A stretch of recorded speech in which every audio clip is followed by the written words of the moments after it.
kemarin sudah sampai UTS sudah ya, untuk use case juga sudah. Baik, sebentar saya proses dulu.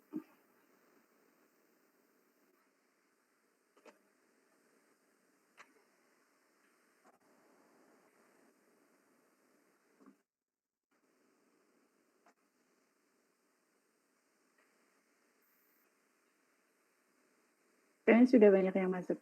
Oke, untuk hari ini saya kemarin minta maaf nggak bisa mengisi ya untuk kemarin. Jadi kemungkinan besok saya tambah untuk 1 kali pertemuan. Kebetulan kemarin ada deadline, jadinya saya harus menyelesaikan beberapa kegiatan dulu. Nah, untuk hari besok insya Allah bisa ya. Tapi kemungkinan saya bisanya agak siang lagi, nggak bisa pagi karena di rumah. Sekitar sekitar jam 1-an lah. Gimana? Bisa? Bisa Bu, insya Allah. Bisa Bu, insya Allah. Oke. Nah, setelah kita kemarin ya review sedikit urutan untuk kita membuat perangkat lunak, itu mau nggak mau yang pertama kali harus dilakukan adalah melakukan analisa kebutuhan. Selalu saya infokan bahwa analisa kebutuhan merupakan sesuatu yang sangat penting, merupakan dasar. Sedangkan pada saatnya kita pada saatnya misalnya kita ngobrol dengan orang yang ada di sana, sudah observasi lapangan, bentar ya.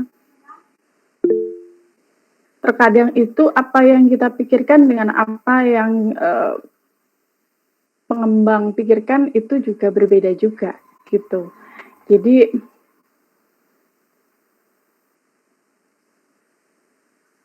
nah, bagaimana caranya kita melakukan sinkron dengan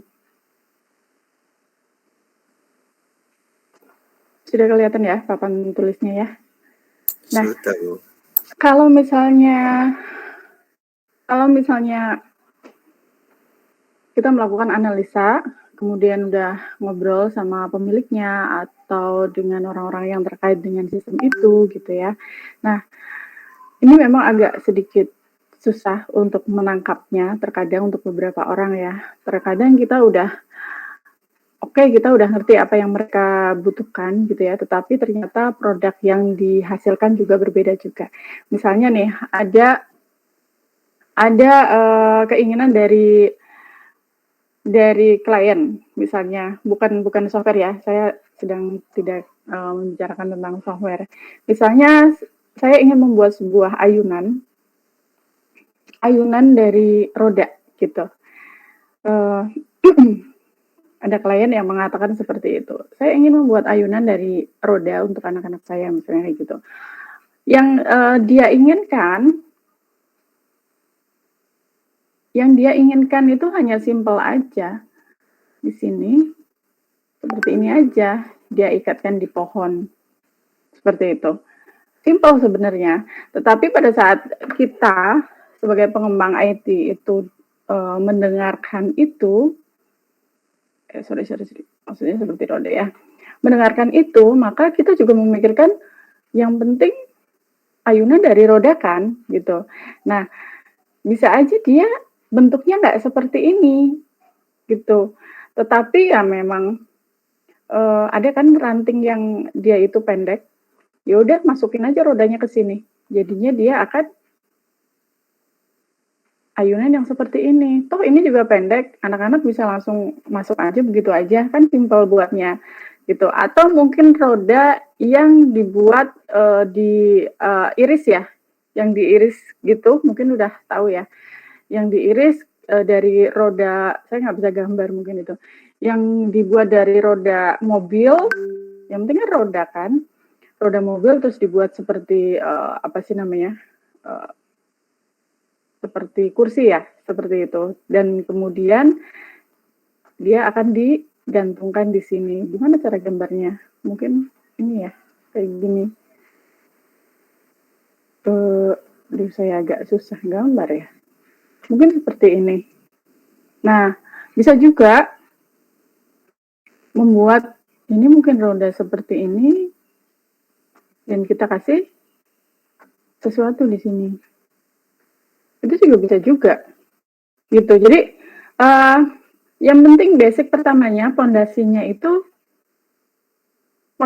adalah kita itu menyamakan apa yang diinginkan dari sisi kliennya gitu. Walaupun misalnya kita bisa membuat teknik pembuatan programnya atau desainnya itu sangat wah gitu ya, tapi ternyata pas di pembuatannya nanti jangan sampai hasilnya itu tidak seperti yang diinginkan oleh klien. Begitu. Dan terkadang juga kita juga bermasalah begini, apa yang diinginkan oleh klien itu tidak muluk-muluk kok, simpel, karena mereka tidak bisa memikirkan teknologi yang canggih pada saat ini gitu. Nah, terkadang kita juga diperbolehkan untuk melakukan inovasi terhadap perkembangan teknologi untuk membantu dari perusahaan itu. Nah, ini juga harus digali lagi apakah kita mendapatkan klien yang dia memang saklek harus itu ya itu gitu. Kok bisa seperti itu? Contohnya apa? Contohnya apa ya? Misalnya saya itu nggak bisa nih memadukan warna apa ya? Warna alfamart misalnya gitu. Warna alfamart itu kan kalau nggak salah merah tua, biru tua, kuning juga agak ngejreng juga ya, gitu. Gimana caranya saya itu membuat tampilan antar muka tetapi yang masuk dengan warna-warna dasar itu gitu. Nah, sedangkan saya itu kan nggak biasa menggunakan banyak warna gitu. Nah, apa yang harus dilakukan di situ? Nah, tapi karena memang itu logonya mereka seperti itu ya harus kekeh gitu. Kekeh misalnya ini warna ini harus masuk ke dalam halaman dari aplikasinya begitu. Nah, bagaimana menyikapi hal tersebut? Nah, ini contohnya seperti itu ya. Saat ada orang klien dia menginginkan ayunan dari roda atau ban bekas, ternyata bayangan kita dengan klien itu bisa berbeda-beda gitu. Jadi pada saat mungkin saya pernah mengalami itu pada saat saya apa ya pesan apa ya pesan kursi gitu ya. Bayangan saya itu kursinya itu seperti di bank gitu ya, yang agak minimalis dan sebagainya. Pada saat ngobrol dengan si pembuat itu ya iya oh, udah tahu gitu ya. Nah, tetapi pas datang itu memang panjang seperti di bank gitu ya. Tetapi kalau saya bayangannya adalah setelah kayu dia ditutup dengan apa sih namanya? Ditutup dengan karpet gitu ya, karpet apa sih namanya? Kayak jok kayak gitu. Jadi kayunya nggak kelihatan, tetapi yang ditangkap si pembuat adalah membuat kursi panjang. Membuat kursi panjang seperti di bank. Saya nggak tahu kalau misalnya orangnya itu sudah pernah masuk ke dalam office apa enggak gitu ya. Yang pada saat itu ya oke gitu, ya udah ngerti gitu. Nah ternyata dari kursinya itu dibuat seperti ranjang seperti kasur gitu. Jadi memang benar-benar kayu dan itu seperti itu. Jadi pada saat datang pun kita kaget loh kok seperti ini kayak gitu ya. Tetapi kita juga mungkin kalau saya masih menghargai karena itu karya orang ya, tetapi memang ada beberapa klien yang mungkin bisa aja apa sih namanya kecewa dengan apa yang sudah dibuat. Kalau saya lebih menghargai karena memang walaupun bentuknya itu berbeda dengan apa yang kita inginkan, tetapi mungkin ya sudahlah kayunya kualitasnya juga memang bagus gitu. Ya udah nggak apa-apa, kayaknya sih awet gitu. Tapi kan kalau kita pikir lagi, kalau kita memang kekeh kita apa sih namanya samakan dengan klien gitu ya, mungkin kita agak ada rasa kecewa.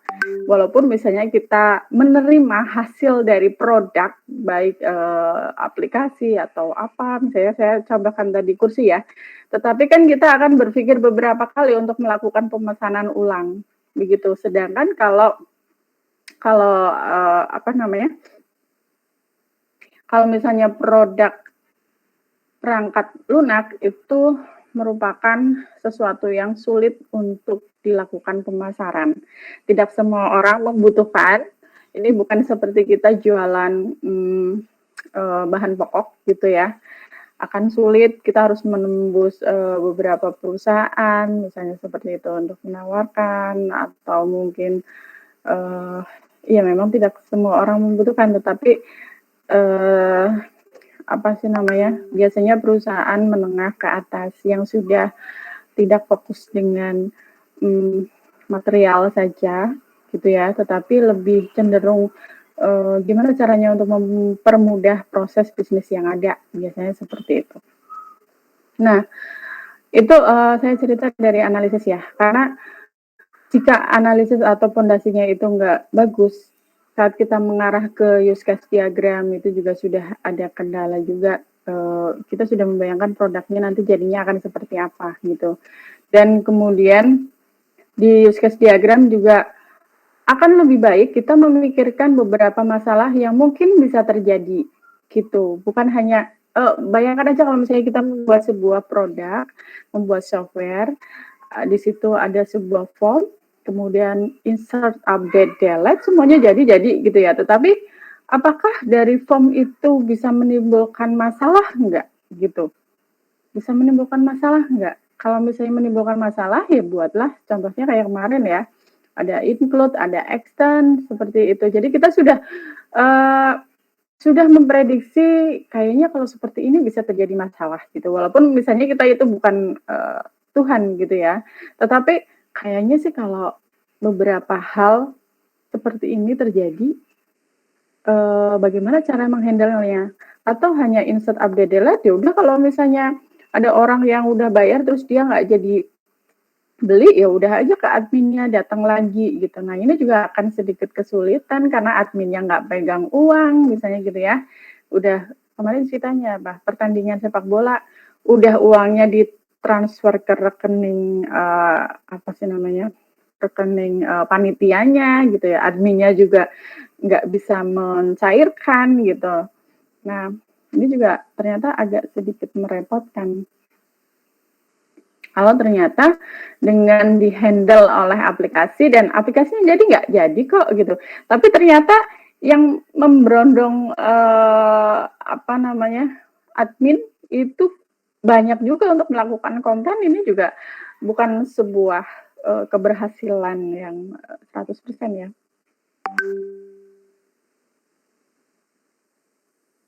Dalam pembuatan aplikasinya. Oke, setelah use case sudah dikerjakan, lalu berikutnya kita bisa lanjut lagi ke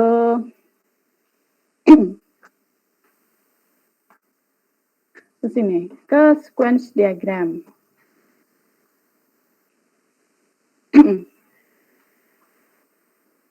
Sequence diagram sudah pernah dipelajari ya? Baru teorinya saja atau sudah membuat?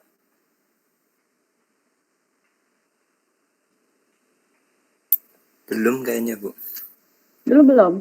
Baru sampai use case dulu? Sepertinya. Dulu ya, nggak salah, Bu. Setelah use case apa lagi? Sepertinya cuma sampai itu loh, Bu. Belum sampai ke sequence kayaknya sih. Dulu nggak dalam banget. Agak lupa juga, Bu, materinya. Gitu. Iya. Sebenarnya kalau sequence itu kan menggambarkan ini ya, keseluruhan dari sistem. Sama aja seperti kita menggambarkan DFD level 0 atau DFD atau diagram konteks seperti itu. Nah, dia kan menggambarkan keseluruhan dari sistem itu secara garis besarnya seperti itu gitu. Nah, namun untuk beberapa hal, untuk detail-detailnya, kita juga ingin melihat detail dan interaksi yang ada di dalamnya. Nah, kita bisa menggunakan sequence diagram. Kita lihat dulu ya. Mungkin saya langsung ke sini aja. Untuk PowerPoint-nya mungkin nggak saya cari ya, saya jelaskan aja di sini ya. Nah, ini diagram ini menggambarkan interaksi antar objek di dalam dan sekitar sistem, termasuk pengguna, display, dan sebagainya. Saya baca dulu, nanti saya jelaskan. Berupa message yang digambarkan terhadap waktu Jadi nanti ada waktunya dan kemudian ada message-nya. Apa aja yang dilakukan? Sequence diagram terdiri antar dimensi vertikal dan dimensi horizontal. Sequence diagram biasa digunakan untuk menggambarkan skenario atau rangkaian langkah-langkah yang dilakukan sebagai respon dari sebuah event untuk menghasilkan output tertentu. Nah,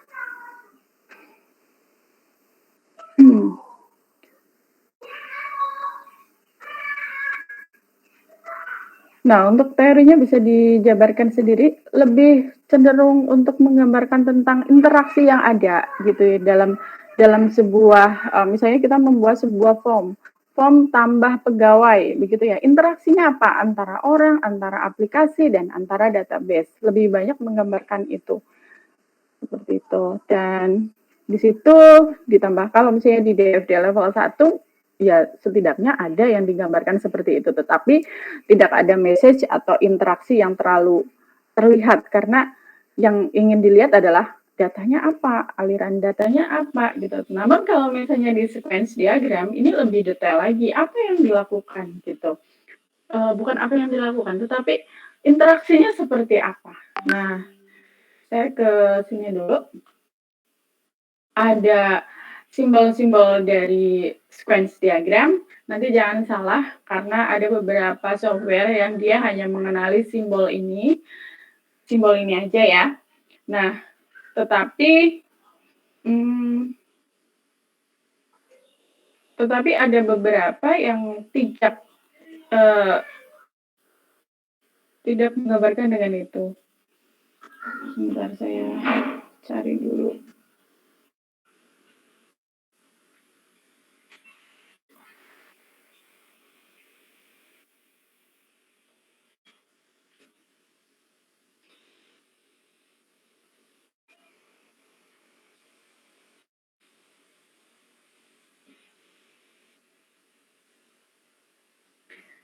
Kebetulan saya pakai Visual Paradigma yang online, jadi dia itu menggunakan yang sama tadi kayaknya.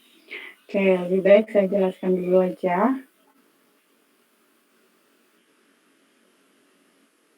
Nah, ada yang seperti ini, atau ada yang lain.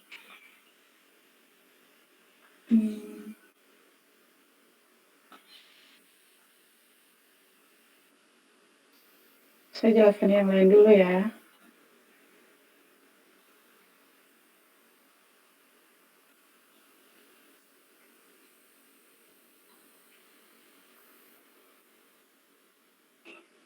Atau yang lain. Jadi,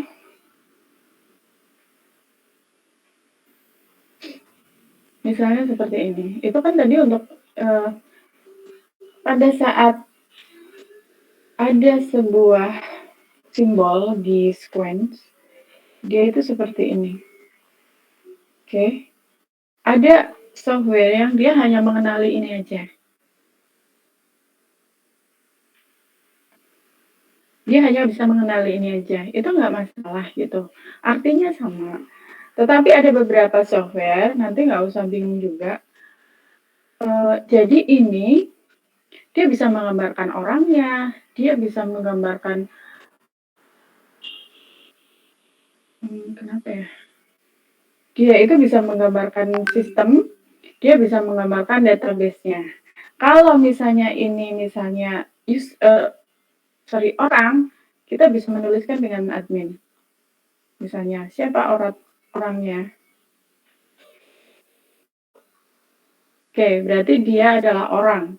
Nah, kalau misalnya dia itu merupakan sebuah form, tuliskan aja, misalnya user interface, -2, nggak kelihatan ya, -2, misalnya namanya apa? Susah ya. Misalnya, saya tulis ulang lagi, user interface, from pegawai.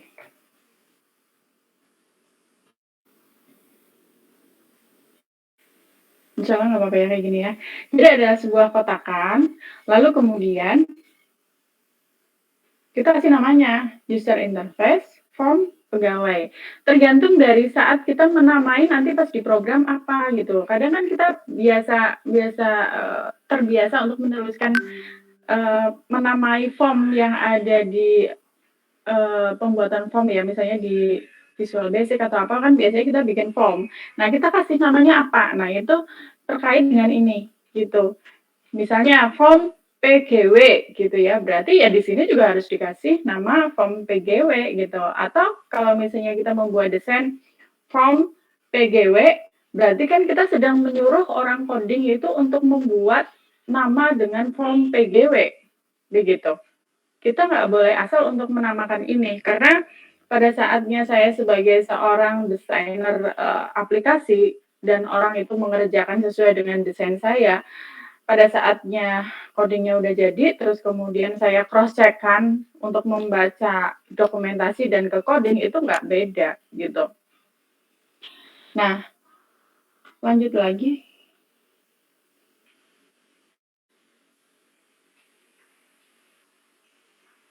Nah, misalnya seperti ini. Ini juga boleh. Misalnya, tabel. Nama tabelnya apa? Nama tabelnya pegawai. Itu. Nah, ini juga seperti ini juga. Di garis juga.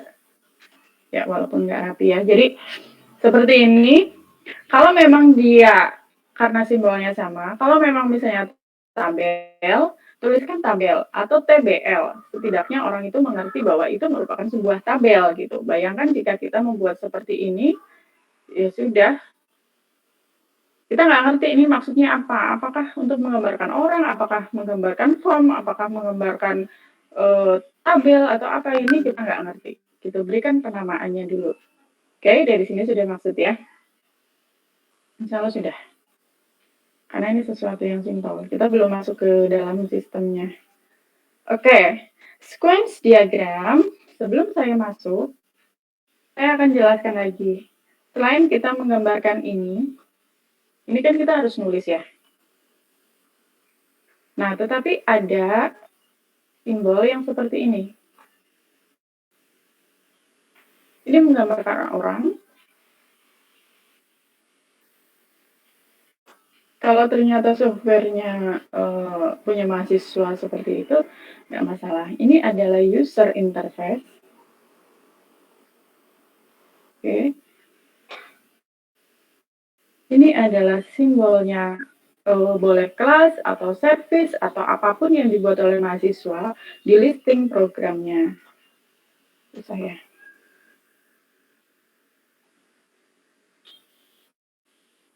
Ini service atau kelas, tergantung dari mahasiswa buatnya apa. Kadang ada yang senang bikin kelas, kadang ada yang senang bikin service gitu.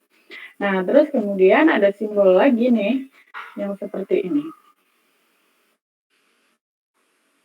Ini adalah simbol untuk database atau tabel.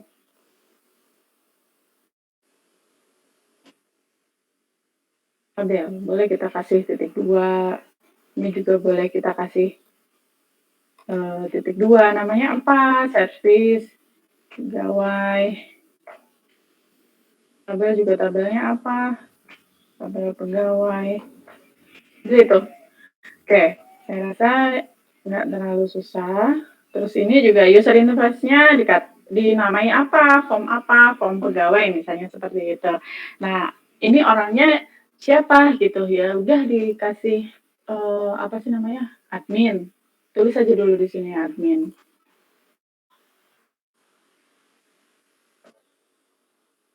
Nggak terlalu susah. Oke. Nggak terlalu susah ya untuk memahami ini. Insya Allah bisa. Insya Allah. Oke. Ya. Kenapa kita menggambarkan ini? Sebelum kita memulai lagi, ini juga merupakan sesuatu yang sangat simpel sekali untuk kita memahami ini. Gitu. Bayangkan, misalnya nih, ada orang, saya minta maaf, saya memang nggak bisa gambar, Tapi untung aja di desain, perangkat lunak ini memang gambarnya untuk, apa sih namanya, untuk user juga memang seperti ini. Ada orang, dia mengakses komputer ya. Apa yang dia akses?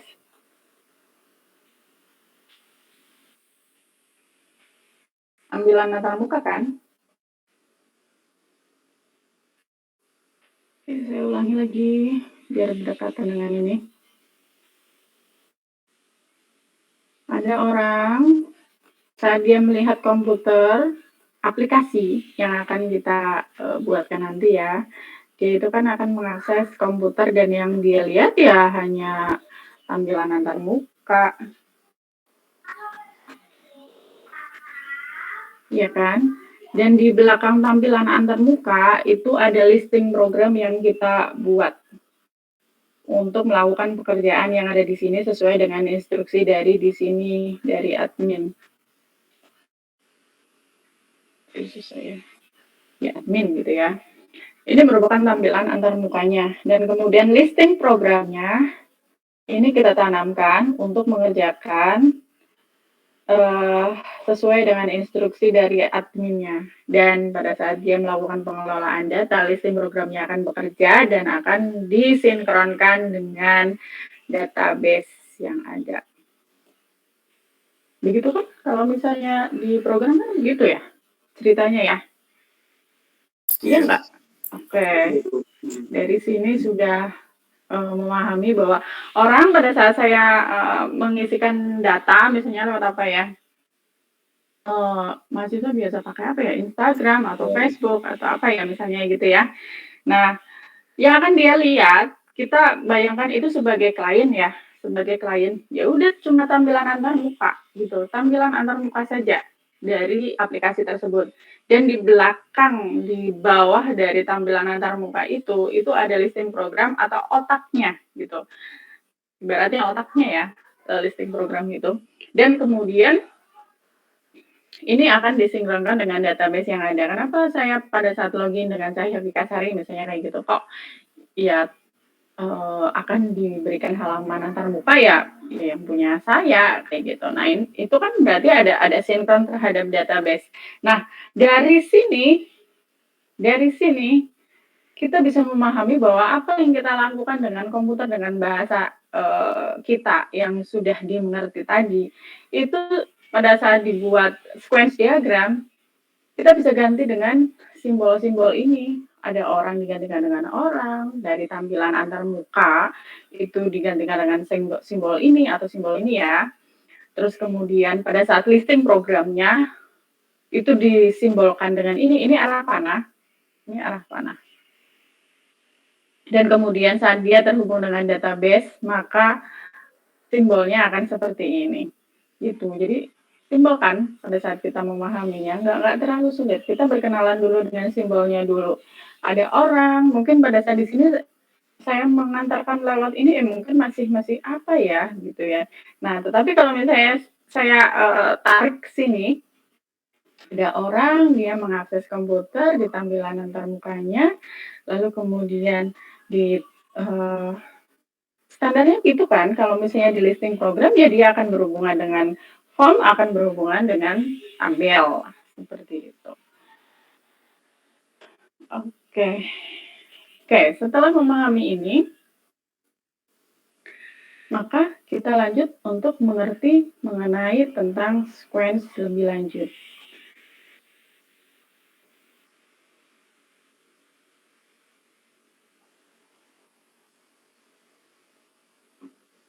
Nah, selain kita sudah mengerti ini bisa menggambarkan orang, proses, atau sistem lain yang berinteraksi. Kemudian ada lifeline. Lifeline ini harus ada. Biasanya ya, udah ini ya, udah bawaan juga. Ada lifeline-nya, menyatakan kehidupan suatu objek. Jadi objek ini sampai kapan dia itu akan aktif. Nanti bisa dilihat nanti. Dan di sini ini merupakan objeknya. sama seperti tadi ya yang udah dijelaskan, dan ini adalah waktu aktif. Waktu aktif ini berada di lifeline tadi, gitu. Karena di lifeline menyatakan kehidupan suatu objek, jadi di sini kita gambarkan ada waktu aktifnya. Dia itu sampai kapan aktif, atau mungkin saat kita membuka database, ya database itu sampai kapan jadi buka terus gitu. Apakah akan terbuka begitu aja gitu database-nya, selalu standby untuk open database, atau suatu saat enggak gitu. Nah terus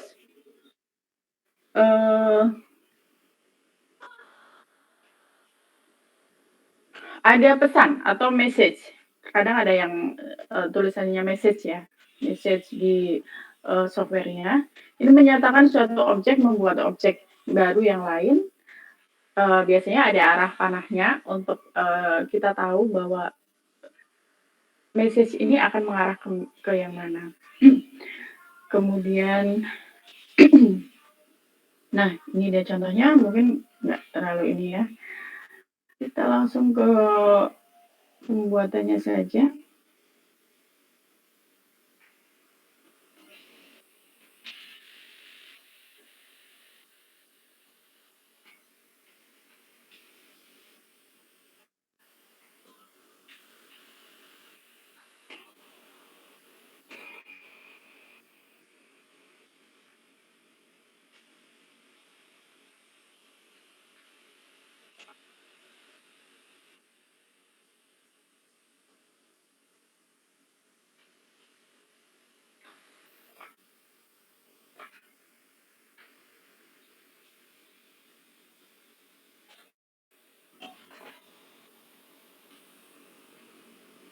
Saya menggunakan visual paradigma.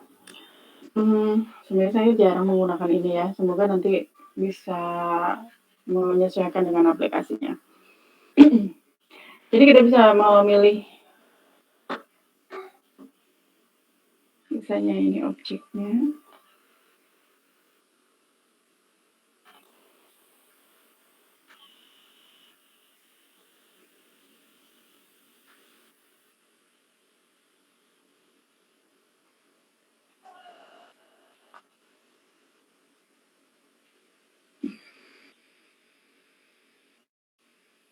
Biasakan susunannya seperti ini. Ada orang, sebentar ya, ada orang mengakses sebuah user interface, dan kemudian di sini dia terhubung dengan sistem program, dan di sini ada database. Standarnya seperti itu. Saya boleh dulu misalnya ada admin.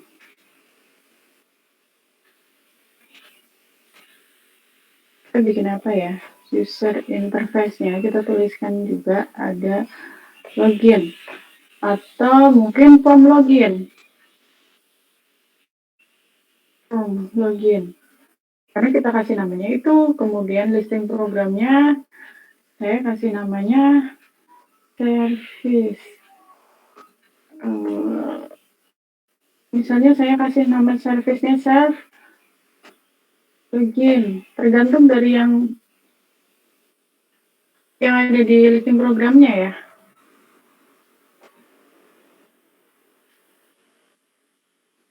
Kemudian ini tabelnya apa?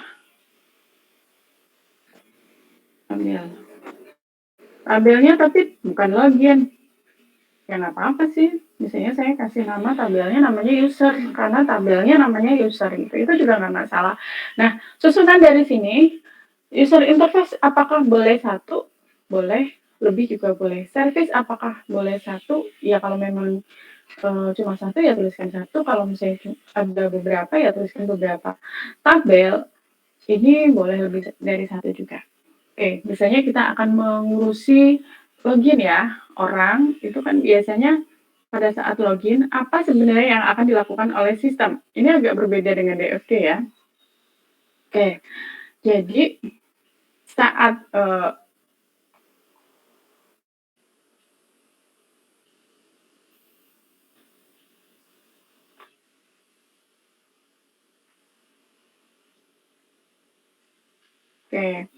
jadi apa yang dilakukan oleh orang? Yang pertama adalah kita harus menuliskan angkanya dulu, jadi kita tahu nih langkahnya apa aja. 1.2, misalnya gitu. 1.2, masukkan user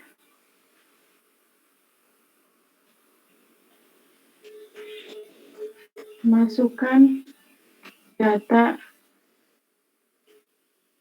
login berdasarkan user ID. Kita boleh memasukkan ini. Orang itu akan memasukkan data login berdasarkan user ID-nya. Walaupun isinya adalah user ID dan password, begitu, saat dia memasukkan data login, yang jadi kunci utamanya adalah user ID, berdasarkan user ID-nya. Dan bahasa dari message ini merupakan bahasa yang bebas ya, mau pakai bahasa Jawa, bahasa Indonesia, bahasa Inggris, silahkan. Gitu, insert, misalnya pakai insert, atau lebokna, misalnya data login, misalnya kayak gitu, ya boleh sih. Karena message itu ya, agak bebas ya. Nah, setelah di form login, apa yang akan dilakukan dari tampilan antarmuka itu disambut oleh listing program atau otaknya dari si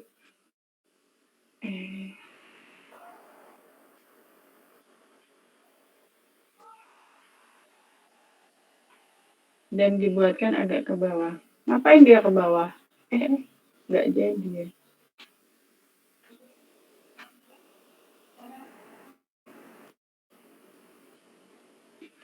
Yang kedua ada di listing program, misalnya 2 cek data login berdasarkan user ID-nya, karena dia harus nginiin apa sih namanya primary key-nya. Nah, terus yang berikutnya itu dari sini masukkan data login, kemudian cek data login, atau mungkin ya, terus boleh dengan bahasa yang lain ya.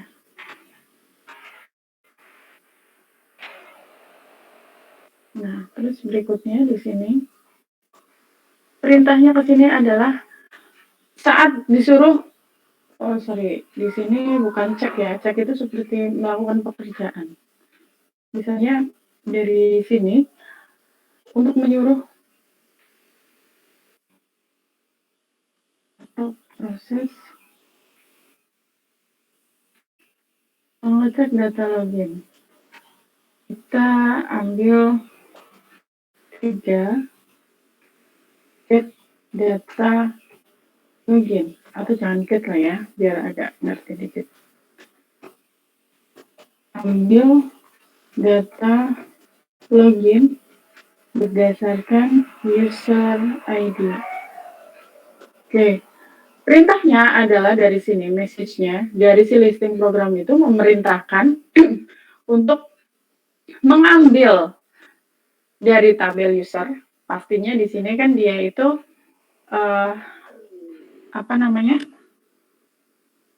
pastinya itu sebentar, nggak bisa ya.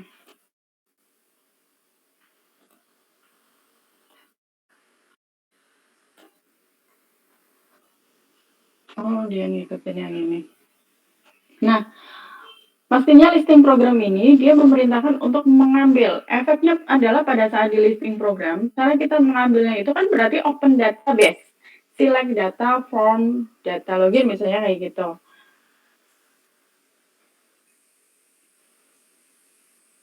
Terus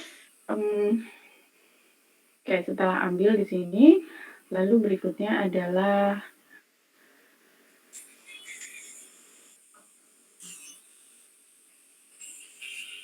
kembalikan datanya bahwa data apapun itu, baik ketemu maupun enggak, itu kembalikan lagi ke listing programnya. Apa bahasanya ya? 4 data, nggak usah, pakai ini aja lah, biar gampang, return. Kita balikkan lagi ke listing programnya. Nah, tergantung nih di listing program itu, dia mau ngapain, terserah gitu. Kok bisa kayak gitu ya, tergantung dari listing program yang kita, kita setting tadi, gitu kan. Contohnya gimana? Ya kalau misalnya nggak ketemu, kalau misalnya nggak ada gitu ya, kalau misalnya nggak ada, ya berarti kita keluarkan apa tadi, message box ya, error message gitu kalau nggak ketemu. Kalau ketemu ya berarti dia masuk ke mana tuh, user interface. User interface misalnya, menu utama gitu kan, biasanya kalau login udah jadi kan dia ke menu utamanya kan. Sebentar.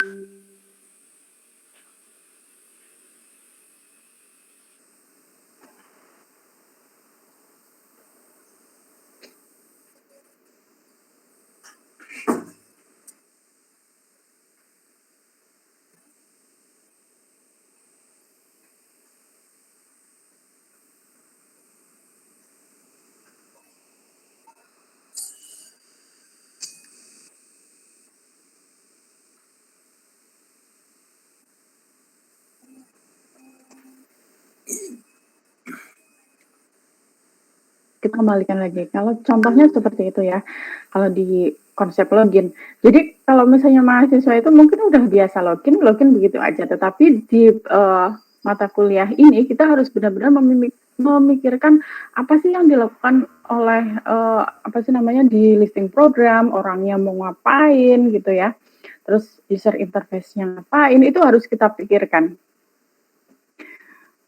Jangan sampai tingkah laku yang ada itu tidak kita prediksi di awal. Semua tingkah laku yang ada di sini nanti akan berpengaruh ke listing program yang akan kita buat, gitu ya. Pertama kan misalnya masukkan data login, ya berarti kan yang pertama dilakukan adalah membaca text box yang ada, misalnya kayak gitu. Nah, berikutnya setelah susah nggak ini?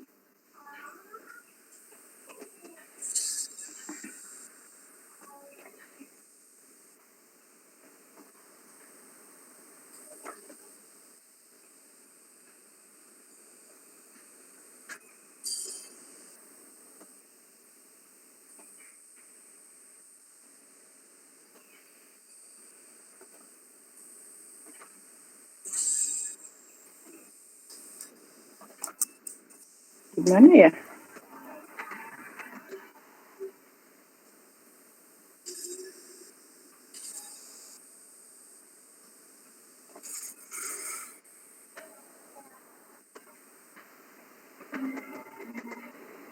Kok nggak bisa?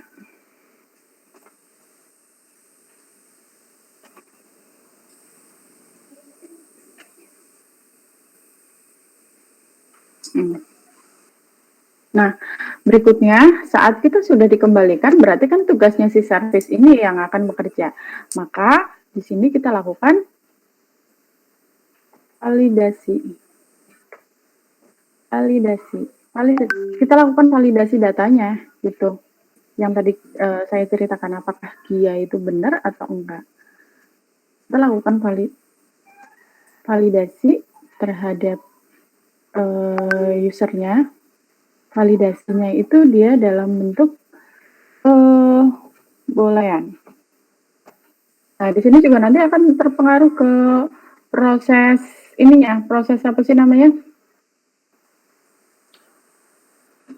proses listing programnya. Berarti di situ bakal ada if then else gitu. Coba kesanakan lagi.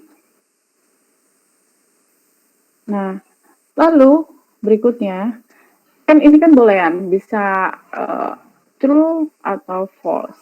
Kalau false, salah nih, nggak ada gitu. Jadi ketemu apa enggak? Enggak ketemu gitu. Kalau misalnya nggak ketemu, gimana datanya? Dikembalikan. Dikembalikan ke sini.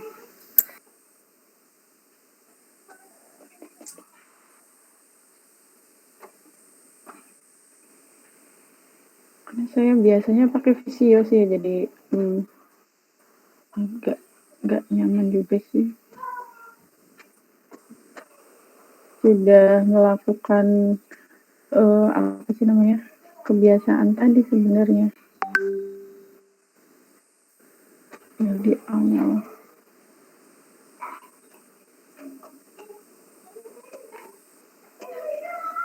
Nggak bisa juga.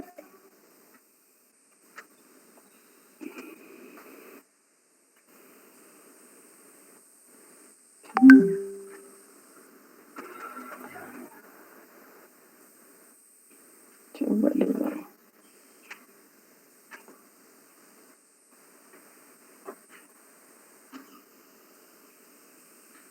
Klik dan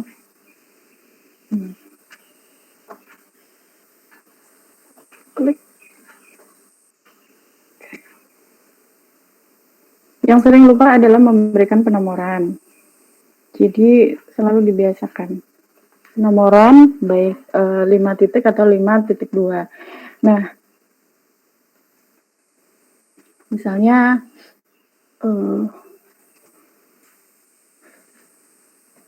login sama dengan false.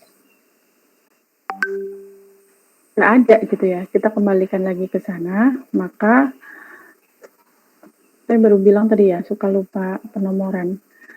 Ini berarti nomor 6.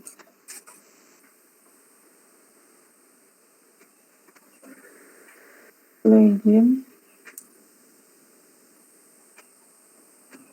data login false, maka tampil error message.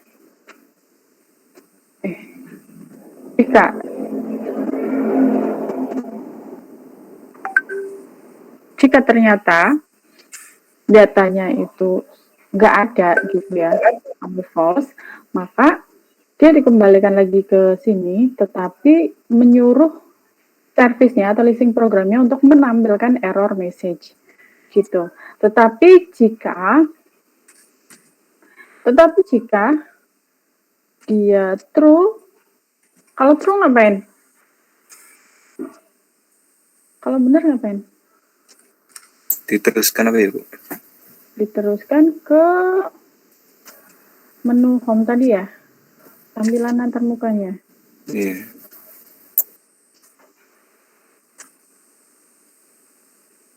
Mahasiswa banyak yang menggunakan ini, apa sih namanya, visual paradigma, atau mungkin karena saya nggak biasa ya. Nah, dia diteruskannya kemana? Ya kalau memang ada form yang lain ya kita buatkan juga sih. Form apa yang terkait di situ. Nah, misalnya user interface .2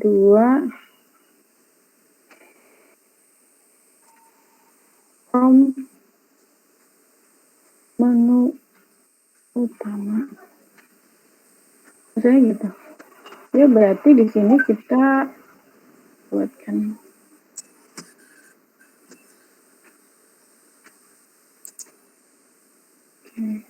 dan kemudian kita kasih 7 data login to tampil menu utama. Nah, kita boleh geser ke sana juga, ke atas boleh. Nah, terus kita lanjut lagi. Ternyata gitu ya, diklik dulu baru ke sana. Saat dia tampil, diberikan ya langsung ke sana. Kenapa harus ke form login lagi? Karena biasanya kalau udah tampil, ya form loginnya juga hilang kan. Dia hanya fokus ke tampilan ini aja, gitu. Misalnya 8, tampil form, tampil enggak, menu utama, dan selesai. Gitu. Untuk message-nya kita anggap selesai karena memang itu apa namanya tingkah laku yang ada gitu, bahwa orang itu mengisikan user ID, kita nggak tahu di belakang itu mau diapain sama formnya, sama servisnya, sama tabelnya, tiba-tiba yang keluar ya kalau nggak message kalau nggak message box untuk error message dan form loginnya juga masih aktif, kalau nggak ya ini gitu, kalau nggak ya tiba-tiba sudah berubah menjadi menu utama. Nah itulah yang kita pikirkan di sequence diagram. Nah di sini untuk lifetime tadi kita ada tadi aktif bar ya. Kita ada aktif bar, waktu aktif. Nah waktu aktifnya ini memang ada contohnya di sini. Jadi maksudnya adalah form login ini dia bekerja dari mana sampai mana. Servisnya itu bekerja dari mana sampai mana. Tabelnya juga bekerjanya dari mana sampai mana. Form menu utama bekerjanya dari mana sampai mana. Nah, itu terkait dengan waktu message itu diterima dan message itu berakhir. Begitu. Jadi misalnya gini, yang paling simpel aja. Form menu utama itu dipanggil pada saat dia mendapatkan message pertama kali. Dan saat berakhirnya itu sampai kapan? Seperti itu. Dia itu ini harusnya sampai ke ini ya, sampai ke sini. Nah, dia itu berakhir sampai dia itu memberikan tampilan antar mukanya ke admin gitu. Jadi kita lihat lagi. Tabel user itu bekerja dari mana ke mana sih gitu. Dia itu membuka itu dari mana gitu. Jadi dia itu hanya bekerja di sini. Bahwa listing programnya tabelnya itu dibuka dari saat pertama ini dan sampai terakhir. Dia bekerjanya di mana. Nah, tidak harus ini ya. Terkadang itu ada yang dia itu hanya buka di sini aja, suatu saat mungkin ada pekerjaan yang lain terus dibuka lagi di sini juga ada juga. Ini pas kebetulan contohnya itu dibuka semuanya. Nah, ini juga bekerjanya hanya dari sini ke sini. Nah,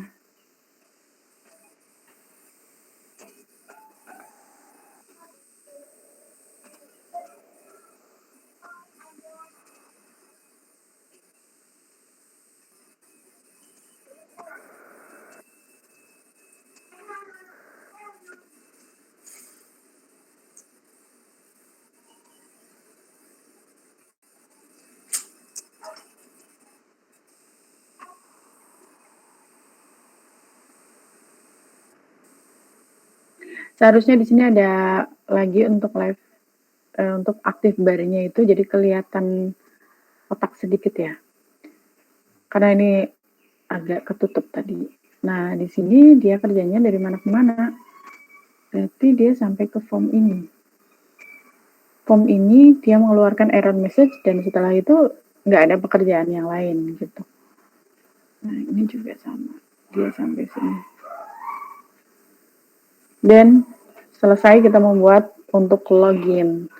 Nah, dari sini ya. Jadi form belum dibuat, database belum dibuat, tetapi kita sudah memikirkan banyak hal. Tingkah laku orang itu hanya aktivitasnya hanya ini dan ini, tapi di belakang layar sudah kita perhatikan gitu. Nah, memang seperti itu yang akan kita lakukan sebagai pengembang IT di belakang layar. Gitu. Jadi kita tidak hanya membuat langsung begitu aja, ngoding begitu aja. Kalau biasanya itu ada beberapa yang membuatnya itu ya selancar itu, masukkan data login, cek data login, ambil data login, dikembalikan ya sudah ke menu utama.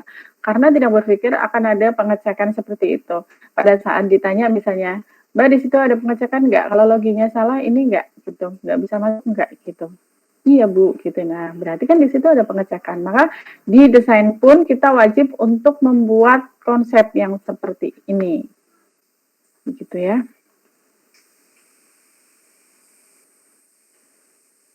Ini kok kotaknya begini ya. Nah, oke. Itu contohnya. Dan kalau di sequence diagram, wajib jika ternyata ada sebuah relasi antar tabel, ada beberapa hubungan antar tabel, itu juga harus digambarkan. Karena jika ternyata pada saat kita membuat sequence dan semua sequence diagram itu hanya ada satu tabel di dalam satu sequence, maka kita tidak bisa menggambarkan class diagram atau mungkin biasa kita gambarkan itu seperti ERD, Entity Relationship Diagram. Karena Entity Relationship Diagram saat di DFD ya, agak ingat-ingat sedikit, di DFD pada saat di data store itu dipanggil di sebuah proses secara bersamaan, misalnya nih, kemarin itu ada contohnya, misalnya di pengelolaan data gaji, dia mengambil data pegawai, dia mengambil data tunjangan, dia mengambil data potongan, seperti itu, dan mengambil data gaji. Nah, berarti kan di situ akan ada hubungan antara tabel-tabel tersebut. Begitu. Nah, begitu juga sama di sini bahwa di sequence juga harus tergambarkan dengan hubungan antar tabel yang ada. Nah, kita contohkan. Misalnya nih, di saya agak lupa-lupa kemarin ya. Atau kita buat ini ya, halaman lagi ya.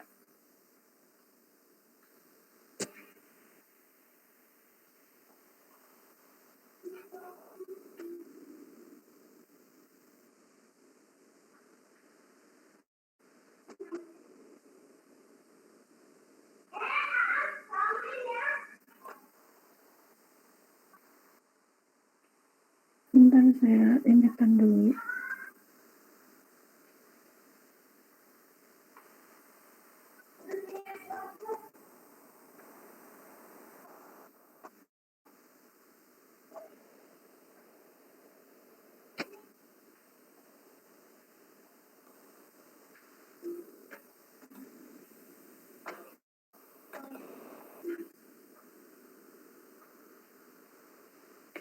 Jadi kalau memang misalnya dia itu ada beberapa tabel yang saling terhubung dan ini wajib harus ada.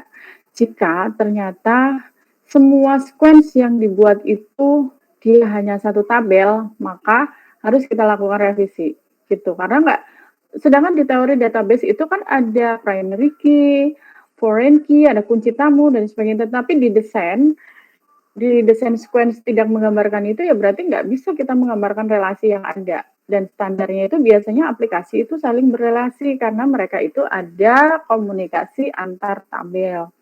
Nah, jadi misalnya di sini ada kita apa ya, pengelolaan data gaji aja tadi ya, karena kemarin juga sudah dijelaskan tentang itu. Misalnya tetap di awal itu setiap user dia berdekatan dengan user interface-nya. Misalnya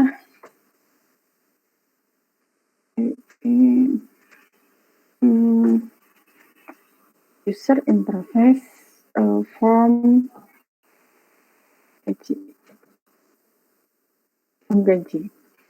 Kemudian di sini ada apa ya? Mungkin service atau service lagi juga boleh karena saya namakan itu misalnya gaji, terus saya buat lagi tabelnya apa yang saling terkait. Biasanya pertama itu saya itu kayaknya sih bakal memilih data pegawai ya. Berarti nanti saya buat tabel pegawai. Ini bukan buat, tetapi membaca. Membaca tabel pegawai. Nanti diatur-atur sendiri untuk ininya. Tabel pegawai, apalagi yang saling terhubung. Misalnya di sini ada tabel apa ya? Tabel potongan.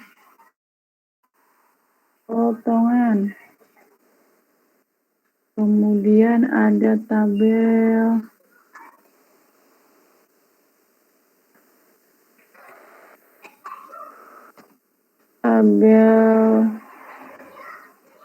tunjangan.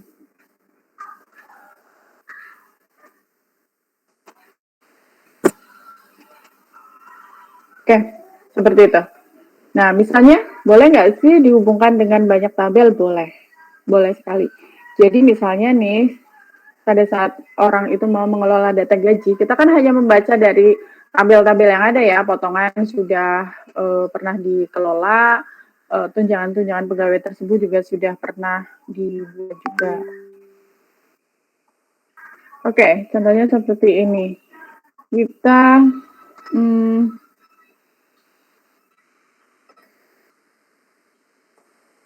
kita klik seperti ini.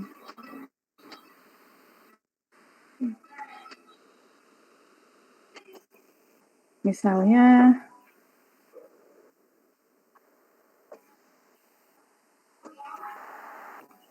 masukkan data pegawai berdasarkan apa nih? Berdasarkan NIP. Misalnya nomor induk pegawai, boleh. Lalu kemudian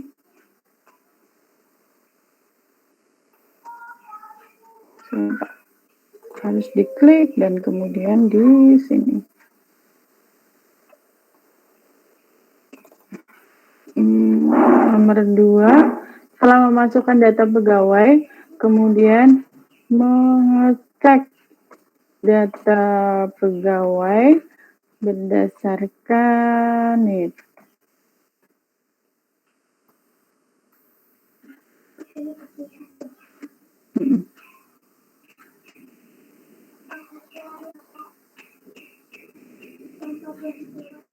Warna hijau. Tanya ke Bude, Mbak. Nah, terus berikutnya kita perintahkan untuk tadi kan disuruh untuk melakukan mengecek data pegawai, tapi kan datanya belum ada. Jadi yang harus dilakukan pertama kali adalah ambil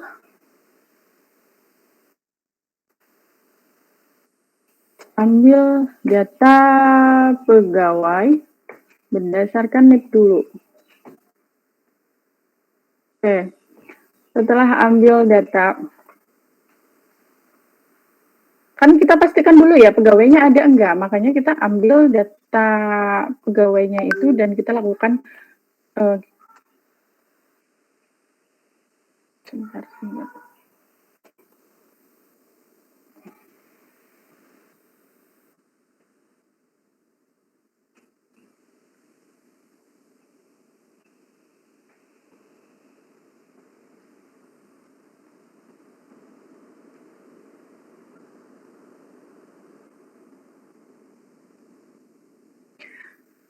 Masukkan data pegawai, berikutnya misalnya sudah, kita balikan lagi boleh. Return. Kita kembalikan lagi dari tabel pegawai, otomatis ya dia berikan ke servisnya dulu. Dan dari servis dia memberikan ke sini. Oke. Boleh menggunakan simbol ini ya untuk return. Ini pastikan ditulis. Tapi saya agak-agak cepat aja ya. Ini dikembalikan ke sana, tapi biasakan ditulis untuk melakukan return. Jadi di sini sudah siapkan dengan data pegawai tadi yang sudah diambil. Lalu berikutnya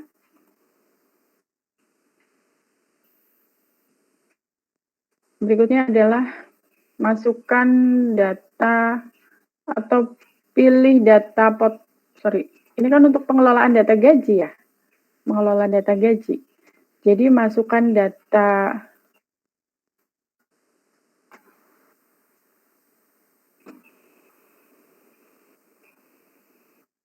Oke, setelah tampil di sini, maka atau enggak ya? Karena sebenarnya jangan yang gaji, karena gaji itu dia hanya melihat aja ya, hanya ambil-ambil aja sebenarnya. Tidak melakukan penyimpanan. Atau gini aja. Jangan ke gaji. Kita mengelola data potongan aja dulu. Karena saya nggak bisa contohkan untuk yang tadi. Itu memang saling berhubungan dengan tunjangan, iya gitu ya. Dan itu memang ada hubungannya dengan ERD-nya atau kelas diagramnya itu memang akan memperlihatkan tabel pegawai dan tabel potongan dan tabel tunjangan itu saling terhubung. Tetapi lebih baik saya nggak contohkan itu karena kita nggak ini ya, maksudnya hubungannya itu karena dia hanya membaca saja gitu. Jadi untuk insert sequence diagram, insert sesuatu gitu ya, itu nggak terlihat gitu karena dia hanya ambil data potongan, ambil data tunjangan, hanya gitu aja, hanya ambil aja. Kayak kita lihat contohnya untuk yang simpan aja dulu. Setelah kita anggaplah gini, masukkan data pegawai, terus kemudian kita cek data pegawainya itu berdasarkan NIP, kemudian kita ambil datanya, misalnya ada nggak gitu, ada nggak? Kalau memang apa sih namanya? Kita buat yang simpel aja dulu ya. Kita return di sana udah dapet dan kemudian udah dapet.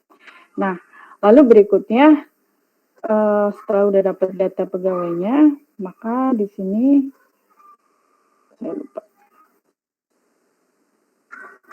Diklik ininya dan baru ke sini.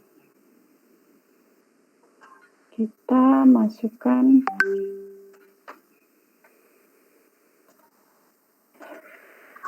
dikasih penawaran dan masukkan potongan berdasarkan ID potongan tergantung dari primary key-nya apa ya. Kita masukkan di sini di formnya dan kemudian karena ininya sudah ada maka data yang tadi ya sudah kita masukkan ke sini ke tabel. Karena apa? Tadi kan kita sudah mengambil data dari sini nih. Udah terbuka kan bahwa oh ini datanya ini dan kemudian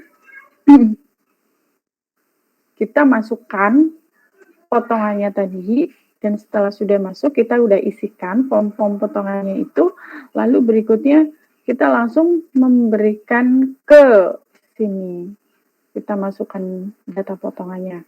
Nah setelah sudah dimasukkan data saya takutnya mahasiswa nggak nulis di sini. Dikasih penomoran ya, karena ini udah ada hubungannya dengan atas, ada yang nggak dinomori. Masukkan atau insert data potongan. Berdasarkan ID potongan. Dan kemudian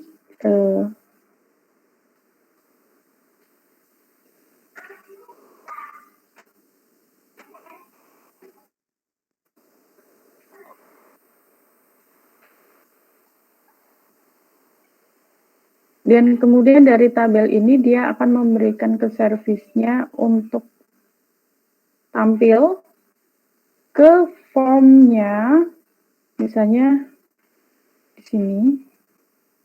Misalnya yang ditampilkan itu ditampil di data grid view gitu ya.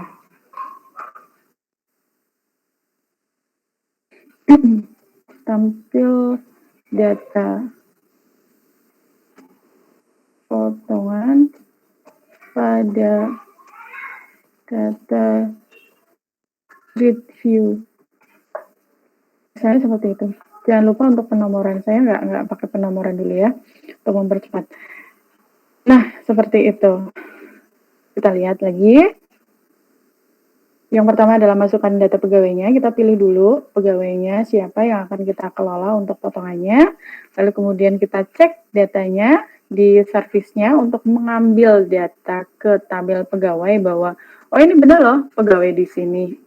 Setelah udah dapat, pilih data pegawainya, kemudian diberikan ke servis listing programnya untuk ditampilkan di tampilan antarmuka di form gaji tersebut. Lalu kemudian pada saat sudah tampil nih, maka berikutnya adalah orang atau objeknya tadi berupa orang, yaitu admin, dia memasukkan data potongan.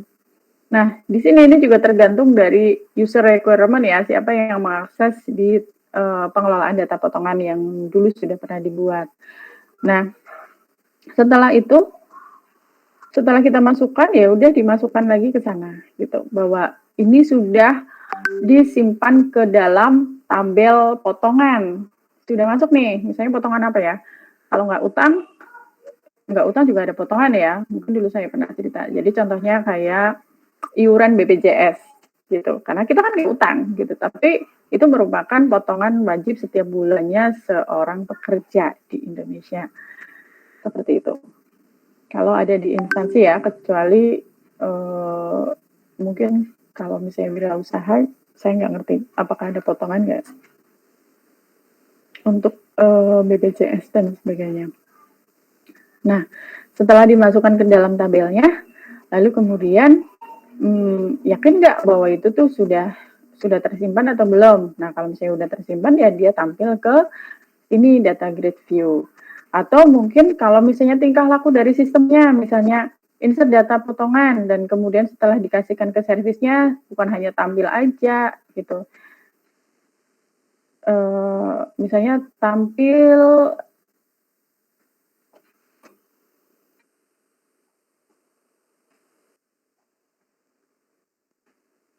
message box gitu untuk suksesnya gitu ya. Data sudah tersimpan pada saat di oke, lalu kemudian data grid-nya muncul bahwa data yang tadi sudah diisikan dia tampil gitu. Boleh nggak? Ya boleh gitu. Kira-kira tapi kita lihat lagi apakah interaksi orang pada saat menggunakan aplikasi pada saat banyak klik gitu. Setiap insert harus oke. Setiap insert harus klik oke gitu ya. Kira-kira nanti dievaluasi lagi. Apakah akan menimbulkan kelelahan dari tangan untuk memproses itu enggak di mouse. Nah, apakah ini sudah selesai? Kita evaluasi lagi. Apakah ini memang sudah fix? Apakah ini sudah lengkap, tidak menimbulkan masalah atau enggak gitu. Kita evaluasi lagi ya. Saat dia melakukan pengecekan data pegawai, kita ambil data dan ke sini gitu. Kalau misalnya ternyata misalnya nih saat diambil datanya ternyata itu ada atau enggak ada gitu. Ada atau enggak ada. Maka kita juga harus melakukan pengecekan atau validasi. Kita cek text box yang ada di sini dan yang ada di tabel pegawai itu sama enggak gitu. Maka di sini juga kita boleh melakukan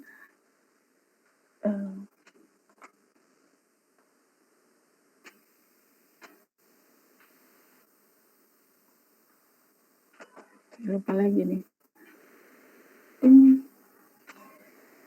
Nah, di sini cek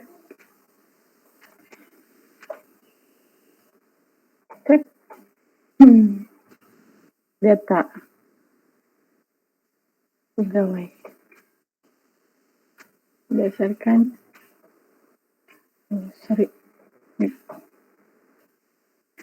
cek data pegawai berdasarkan NIP.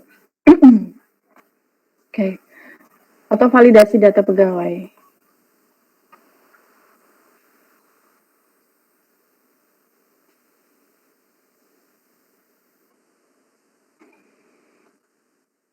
Ini kan seperti konsepnya itu seperti kita login ya, login mengisikan datanya dan sebagainya. Lalu kemudian validasi, boleh nggak? Boleh kok, gitu. Nah, tapi kalau konsepnya itu dia nggak ngisi, kok bisa nggak ngisi gitu. Tetapi dia nggak memasukkan, tetapi dia memilih. Pilih data pegawai berdasarkan NIP. Berarti kan ada sebuah klik, misalnya ada button cari, klik button, maka dia tinggal memilih saja. Memilih saja dan langsung ambil. Gitu. Karena dia hanya ditampilkan data-data yang ada. Semoga bisa mengikuti ya. Dia hanya mengambil data-data yang ada. Ini berbeda dengan yang tadi ya, di login. Karena dia mengetikkan, kita nggak tahu itu datanya udah ada atau belum. Nah, tetapi di sini karena datanya sudah pernah diisikan di pengelolaan data pegawai, ya udah tinggal ambil aja, pilih data pegawai, mengecek data pegawai, kita ambil data pegawainya, dan kalau udah kita tampilkan di sini dan ditampilkan di form utamanya. Nah, pada saat memasukkan potongan, ini berbeda lagi ya. Pada saat memasukkan potongan, kita masukkan potongannya, apakah perlu dilakukan validasi? Kira-kira perlu dilakukan validasi nggak? Ada yang memperhatikan mungkin? Sepertinya perlu. Perlu ya. Karena apa? Kenapa, Mas? Ya kan maksudnya supaya apa ya, lebih kayak jelas aja gitu Bu. Maksudnya memang bener apa enggak gitu loh, validnya gitu. Iya juga. Tetapi kita coba lihat kalau misalnya itu bisa menimbulkan kesalahan nggak? Misalnya nih pada saat si pegawainya itu dia sudah memilih pegawainya benar nih gitu. Karena ya semua pegawai itu ya akan ditampilkan di form pencarian untuk pegawainya ya. Nah, lalu pada saat kita memasukkan data potongan, bisa aja nih BPJS Kesehatan, 1 bulannya berapa ya? Misalnya 100.000 gitu ya, 100.000. Nah, pada saat diklik, nah kita nggak tahu nih respon dari sistemnya itu kok nggak ada apa-apa gitu ya. Jadi sebenarnya udah masuk atau belum ya gitu ya. Nah, sebenarnya dia udah masuk gitu, karena mungkin agak lupa message box-nya lagi error atau nggak disuruh tampil atau gimana gitu ya. Nah, dia masukin lagi gitu. Dia masukin lagi dengan nama yang sama, potongannya yang sama gitu. Nah, kita kan nggak tahu nih pada saat di pengelolaan data gajinya nanti yang hanya diambil datanya itu ternyata potongan BPJS-nya itu 2 kali begitu. Alangkah lebih baiknya jadi pada saat dia itu memasukkan data, kita cek dulu apakah potongan ini sudah ada atau belum. Seperti itu. Jadi masukkan data potongan, kita nggak langsung insert ke dalam tabel potongannya, tetapi dia ngaruhnya di sini ya. Tetapi di sini kita cek dulu.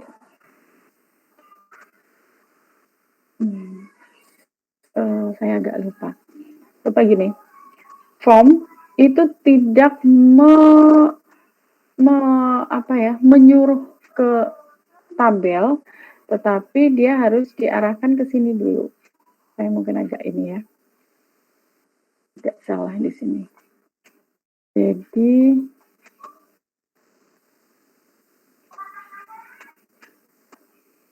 dia harusnya ke sini.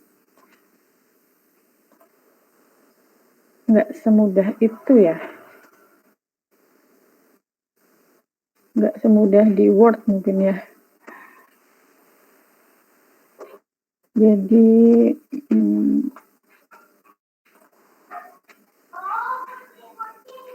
dia ke sini dulu. Dan karena yang bekerja sebagai otaknya itu dia itu servisnya. Kita klik dulu suka lupa.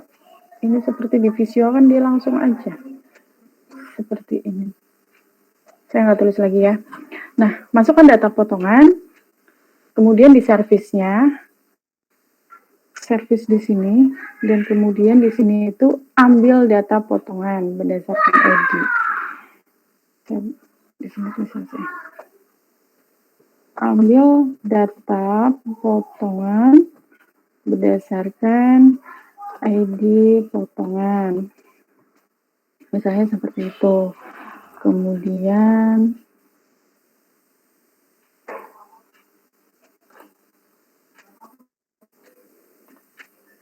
Kemudian kita kembalikan lagi ke sini untuk melakukan validasi datanya sudah ada atau belum.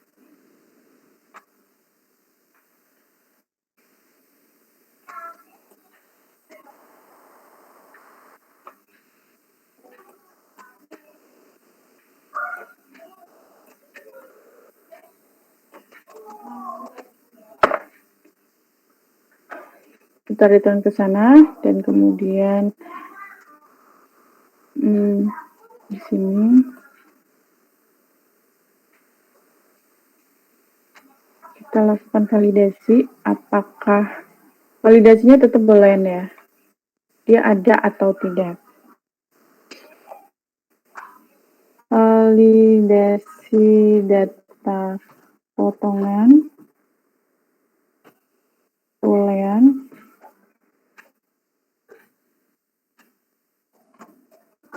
hasilnya boolean. Kalau ternyata datanya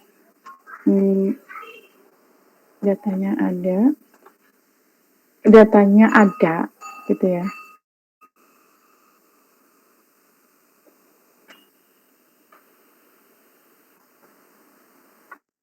Berarti kalau tadi kan false ya, kalau ke sana kalau login misalnya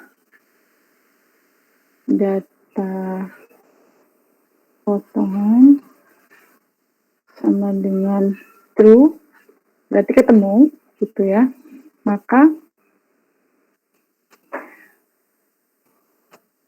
tampil error message that, atau ditulis aja yang ini karena kalau di message kan terserah ya tulisannya. Data sudah ada.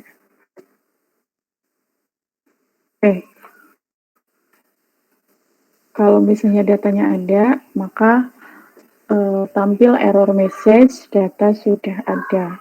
Tetapi jika ternyata datanya itu nggak ada,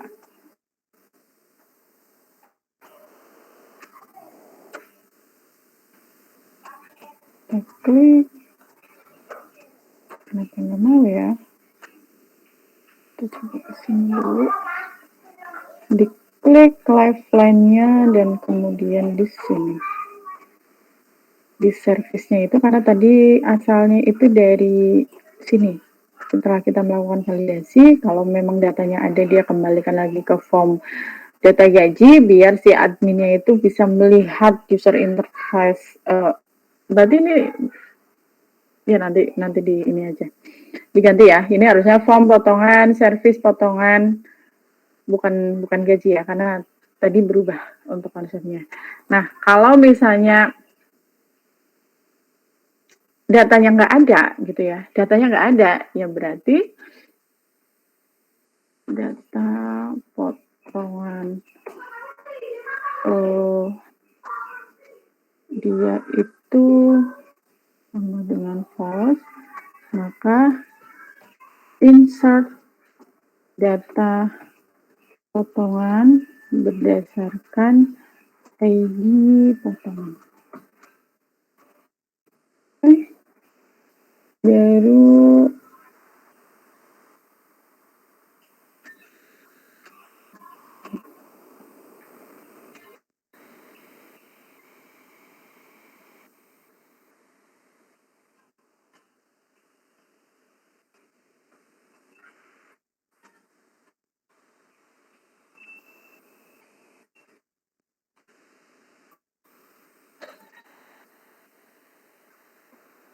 kesini.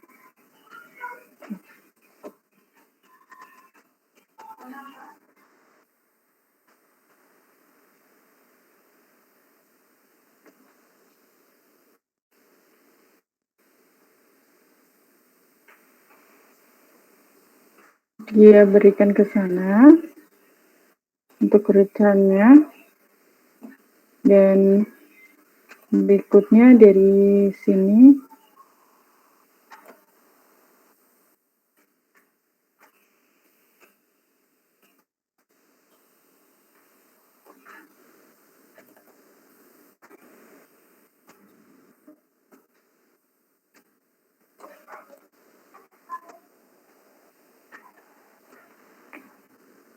seperti itu. Jadi setelah data potongannya ketemu, maka dia tampil error message bahwa data itu sudah ada, berarti tidak kita lakukan penyimpanan. Tetapi jika ternyata data potongannya itu nggak ada, maka proses berikutnya adalah melakukan penyimpanan di tabel potongan. Dan setelah sudah tersimpan, maka diberikan informasi ke sini bahwa datanya itu sudah tersimpan, tergantung dia itu mau memperlakukannya seperti apa. Apakah tampil message box, kemudian data grid view-nya muncul, itu juga boleh. Nah, secara garis besar seperti itu. Gitu. Apakah itu menimbulkan masalah? Masih ada, ya berarti kita evaluasi lagi nih. Apalagi yang perlu ditambahkan. Seperti itu. Kalau misalnya kita masih membayangkan bahwa dengan tingkah laku seperti ini masih membuat lelah gitu. Salah ya dia harus ngeklik oke di message box-nya karena dia tampil. Kemudian benar juga dia harus ngeklik lagi gitu ya. Apakah kita evaluasi lagi? Belum tentu itu sesuatu yang salah, enggak. Karena untuk memastikan bahwa ini datanya udah masuk gitu. Jadi setidaknya itu dikasih setiap kali pengelolaan data. Bayangkan dalam sehari itu admin itu akan melakukan pengelolaan data itu 500 data gitu, dan dia harus ngeklik lagi, iya oke, iya udah dimasukin, kenapa sih harus data sudah tersimpan, ya oke, klik kayak gitu ya. Kita evaluasi lagi ya, tetapi setidaknya pada saat dia oke kan berarti dia harus membaca benar-benar yakin nggak itu masuk kayak gitu ya. Jadi kita pilih apa yang terbaik gitu ya dari tingkat kelelahan, karena kan kita sambil memikirkan tingkah laku orang bekerja. Nah, kalau dirasa ini sudah cukup, berarti dari sini kita bisa menggambarkan adanya. Bentar, saya ganti dulu. Ini berarti form potongan.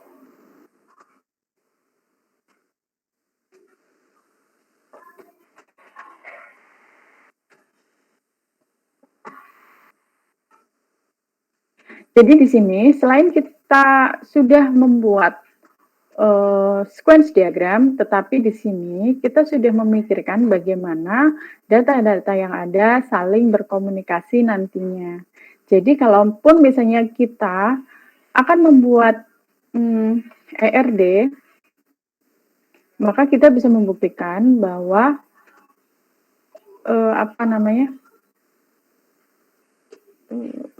ERD dan saja bahwa kalau di ERD ya dibayangin aja lah bahwa ada simbol seperti ini, ada tabel pegawai dan tabel potongan, terus di sini ada simbol diamond untuk relasinya, bahwa setiap satu pegawai dia bisa memiliki satu atau banyak potongan. Jadi kita bisa membuktikan nih bahwa tabel pegawai dan tabel potongan saling berhubungan, di mana di tabel sequence-nya itu juga sudah kita gambarkan bahwa mereka itu saling berkomunikasi, begitu. Ya, jadi jika ternyata mahasiswa itu membuat sequence diagram, hanya ada ini, dan ini hanya satu di semua desain sequence diagram yang dibuatnya, maka tidak bisa membuktikan bahwa mereka itu saling berrelasi. Maka kita tidak bisa membuat diagram selanjutnya baik di kelas diagram maupun di ERD gitu. Biasanya kalau udah bikin sequence diagram ya berarti bikinnya kelas diagram seharusnya. Nah, oke, kita evaluasi lagi. Kita lihat lagi. Ini yang masih salah adalah penomorannya, karena tadi saya udah jelaskan ya. Biar saya nggak fokus dengan penomoran. Jadi terus di sini kita juga perhatikan untuk lifetime aktif bar-nya. Oke, dari sini ke sini boleh. Ini juga dari pertama kali message box-nya itu bekerja sampai berakhir. Oke. lalu kemudian di tabel potongan. Saat tabel potongan gitu lihat. Pertama dia ambil data potongan, dan kemudian pada saat dia insert, oke, selesai. Nah, di situ. Oke. Ini adalah sequence insert potongan. Oke, baru satu. Hanya insert untuk potongan.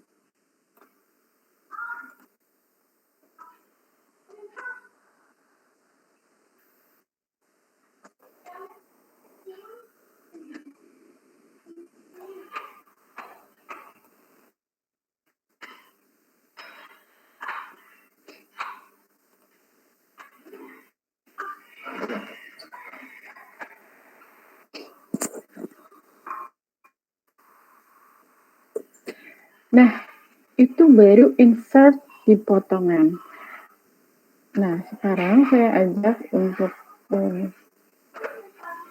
melihat lagi bahwa jika kita membuat sebuah form aplikasi, di situ akan ada,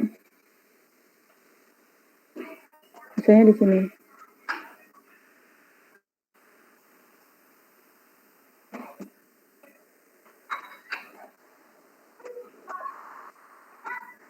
tambah.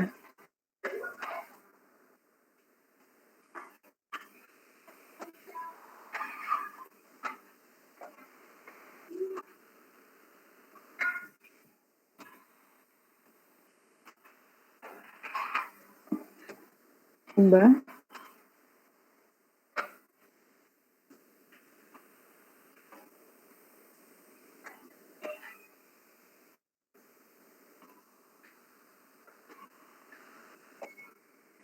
Hapus. Oke. Mungkin di sini ada cari gitu ya, itu juga bisa juga kan. Di sini ada pencarian gitu, ada fasilitas untuk itu. Nah, tadi apa yang saya buat itu hanya baru membuat ini. Hanya untuk membuat tingkah laku jika orang itu mengeklik tambah. Itu di pengelolaan data potongan. Itu. Nah, memang agak sedikit berat pada saat kita membuat sequence diagram karena tingkah laku yang ada di dalam form ini, tambah juga dibuat sendiri, ubah juga dibuat sendiri, dan hapus juga dibuat sendiri, gitu. Jadi sequence-nya itu, misalnya nih di kemarin pengelolaan data penggajian ya, ada mengelola data user, login, kemudian mengelola data pegawai, mengelola data bagian, mengelola data golongan, mengelola data gaji, mengelola data potongan, mengelola data tunjangan, kemudian ada laporan. Ada setidaknya 9 form gitu, dan mungkin kalau laporan itu ya bisa aja laporan ini, laporan itu, kayak gitu ya. Nah, dalam satu form yang ada, karena tadi 9 ya, dalam satu form ini aja minimal itu ada 3, tambah, ubah, hapus. Kalau ada 9 dan semuanya mungkin ada 3 form, berarti 9 kali 3. 9 kali 3 seperti itu. Jadi sekitar ada 27-an, 27 sequence untuk sistem pengelolaan data gaji gitu. Jadi nantinya mahasiswa itu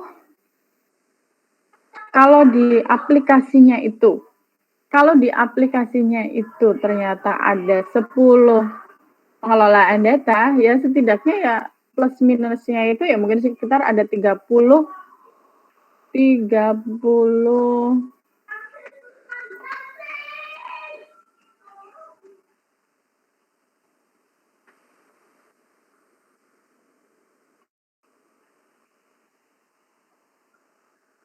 30 seperti ini.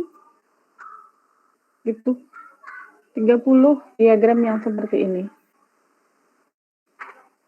Begitu. Ya, jadi memang ini agak-agak telaten gitu, tetapi kita memang harus membuat itu untuk desainnya. Oke, ada yang mau ditanyakan nggak? Karena udah selesai dari apa yang saya jelaskan. Mohon maaf Bu, berarti itu misal itu kan tadi Bu Vika bilang ada 30 tuh. Itu 30 dalam satu gambar ini atau per blok-blok gitu Bu? Jadi Maksudnya apa? ini kan kalau dari sini kan ada misal ini service potongan potongan apa ini intinya potongan gaji deh Bu. Nah, terus di sini ada tabel pegawai. Nah, terus sebelahnya lagi ada tabel potongan gaji tuh. Nah, itu berarti maksudnya kalau misal 30 itu 30 ke kanan gitu Bu, rentetan atau gimana? Oh enggak, apa sebetulnya? Oh enggak. Saya contohkan ya.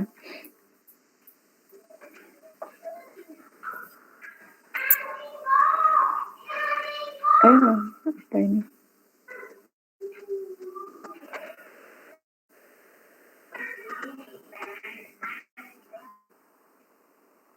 Bentar, saya buka pennya dulu.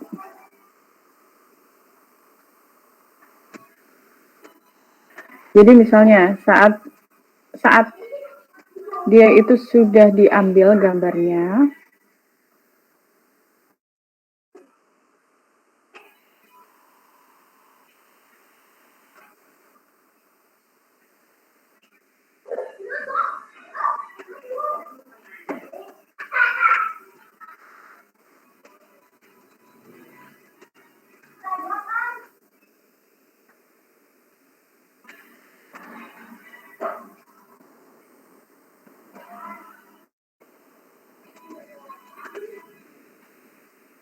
nah, saat kita sudah membuat tadi sekuensnya, tadi kan sudah saya jelaskan ya, dalam satu form itu ada tambah, ubah, dan hapus. Nah, misalnya kita ingin membuat sekuens, itu kan plus minus ya, misalnya 30 atau plus minus 27 gitu ya.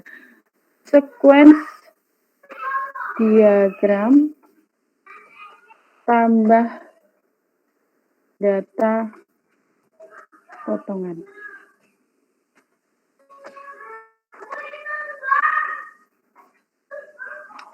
Seperti ini.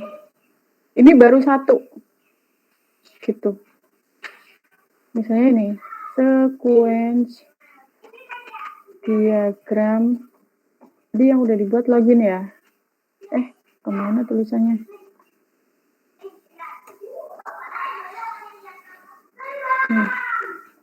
Sekuens diagram login. Nomor 3 ya? Nomor 2 tadi ketutup gambarnya, nggak apa-apa lah. Saya ambil lagi dari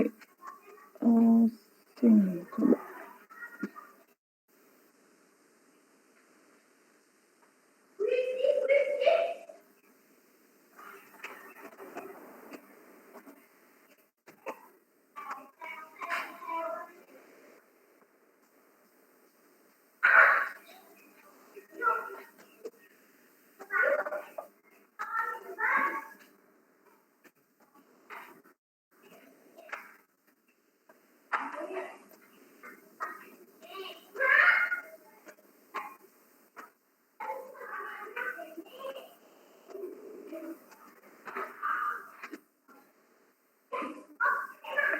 Nah, contohnya seperti ini. Sequence, ada di sini ya. Sequence diagram tambah data potongan, itu seperti ini. Gitu. Dan ini sequence diagram login. Jadi kalau saya buat sequence diagram ubah data potongan, ya berarti di ini misalnya, sorry. Seperti itu, Mas. Oh, jadi pisah-pisah ya Bu ya? Enggak Iya. gabung. Iya. Tapi memang untuk pembuatan saat kita membahas ini aja, saya rasa antara saya dan mahasiswa itu mungkin akan memiliki pandangan yang sama pada saat kita memikirkan tingkah laku sistem pada saat dia menambah, gitu. Atau mungkin pada saat login, ya wajar seperti itu, kayak gitu. Atau mungkin ada pemikiran yang lain, nggak masalah, tetapi setidaknya tidak menimbulkan masalah. Yang akan dipertanyakan nantinya pada saat kita mempresentasikan desain ke orang lain, biasanya mereka akan membayangkan nanti akan ada masalah ini dan itu, gitu ya. Nah, lalu apa yang susah di sequence adalah karena ini kan jelimet gitu. Jadi kalau orang Jawa tuh bilangnya jelimet gitu ya. Jadi atau kita harus telaten karena kita akan membuat hal-hal yang seperti ini itu berkali-kali sampai 20, apalagi misalnya sampai 20 atau lebih gitu ya. Sedangkan mahasiswa membuat satu dokumen misalnya bikin DFD 1 aja, di DFD level 1 aja udah pusing gitu. Apalagi kalau kita harus membuat dokumen untuk sequence diagram sebanyak 20. Misalnya seperti itu. Nah, ini kan agak mahasiswa tuh agak saya merasakan ya, kemungkinan itu agak berat gitu, agak berat. Apalagi jika mungkin laptopnya nggak pakai mouse, misalnya seperti itu, laptopnya nggak pakai mouse, harus telaten, dia harus nginiin ininya, kursornya, mungkin ini juga agak berasa berat gitu biasanya kalau di sequence itu dari teorinya nggak terlalu susah, tetapi kemauan untuk membuat diagram lagi nanti harus lanjut lagi diagram lagi sampai 20 kali itu yang biasanya agak membuat ini ya berat untuk mengerjakan gitu. Tetapi kalau udah tahu selahnya ya mungkin ya semangat aja sih gitu, karena kan ceritanya ya hampir sama, cuma kita harus mengecek, tidak boleh menyamakan dengan diagram yang lain kalau memang dia punya cerita yang berbeda. Misalnya nih, di pengelolaan data bagian, pengelolaan data golongan, karena itu merupakan data dasar, ya udah tambahnya kemungkinan ini ceritanya sama, ya udah tinggal dirubah aja ininya, ini tabelnya apa, ininya apa, ini nggak ada berarti ya, ininya apa dan siapa yang mengelolanya untuk aktornya gitu. Tetapi kalau misalnya dia punya cerita yang berbeda,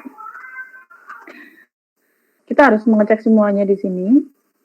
Dan kemudian yang di sini juga, ini kan masukkan data potongan. Kalau misalnya ini mengelola data tunjangan, ya berarti masukkan data tunjangan gitu. Ini juga harus dihilangkan semua yang ada potongannya. Begitu ya? Gitu. Tidak bisa diterima? Sedikit-sedikit bisa. Sedikit-sedikit. Bisa. Tapi mengerti ya untuk arahnya? Lumayan. Oke. Dan kita juga harus sangat bertanggung jawab dengan apa yang kita tuliskan di sini, karena ini akan mempengaruhi dari alur coding yang akan dibuat. Karena semua coding itu harus melewati ini, baik error maupun enggak. Sama pada saat kita membuat flowchart ya. Sebenarnya ini hampir sama ke flowchart untuk di programnya. Apa yang mau dilakukan, setidaknya dari alur itu, alur yang sudah kita setting di sini, contohnya di message, itu semuanya terlewati, baik sukses maupun error, seperti itu. Jadi kita bisa melakukan pengujiannya di situ. Oh ternyata di situ, misalnya nggak ada error message kok, gitu. Dia langsung nggak ada validasi, dia langsung masuk begitu aja. Ya berarti kita juga harus melakukan pengecekan di testingnya. Ini akan berkaitan dengan testing aplikasi. Ya dia harus mengikuti ini polanya yang ada gitu. Kalau nggak disuruh tampil, kenapa di bagian testing ini harusnya ada kayak gitu. Seperti itu. Tapi biasanya mahasiswa jarang melakukan testing karena sudah bikin aplikasi sendiri, lalu kemudian melakukan testing biasanya ya semuanya benar gitu ya, karena kan itu hasil karya sendiri biasanya kayak gitu. Oke.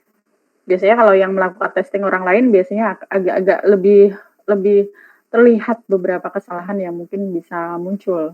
Karena testing itu kan ada kita menggunakan white box atau black box untuk pengujian, dan mungkin besok-besok kita ajarkan untuk itu.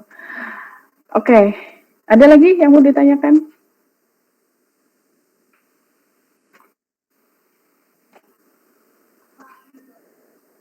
Ya, kalau nggak ada, mungkin saya cukupkan untuk hari ini ya, untuk ininya, pembelajaran mengenai sequence diagram.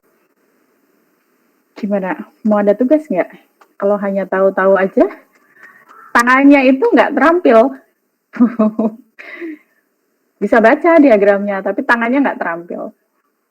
Nggak terampil untuk membuat gitu. Nah, untuk dibiasakan, untuk biar terampil dikit ya. Paling nanti ada mau buat beberapa atau salah satu? Atau semuanya? Salah satu mungkin, Bu. Salah satu. Ya. Iya. Nanti sesuaikan dengan tugas yang di awal ya. Di awal, milihnya apa. Nanti saya kasih linknya untuk mengumpulkan. Yang dibuat salah satu saja, tetapi bukan insert. Tetapi ke ubah kalau nggak hapus. Gitu. Untuk satu form yang ada di situ. Begitu ya? Oke. Dan seharusnya besok ke kelas diagram. Di kelas diagram itu kita berhenti atau mau lanjut sampai ke pengujian, karena besok hari terakhir kita teori ya.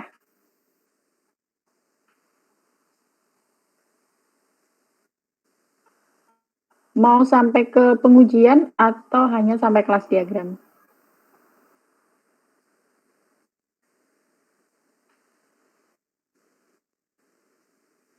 Karena nanti akan terkait dengan waktunya.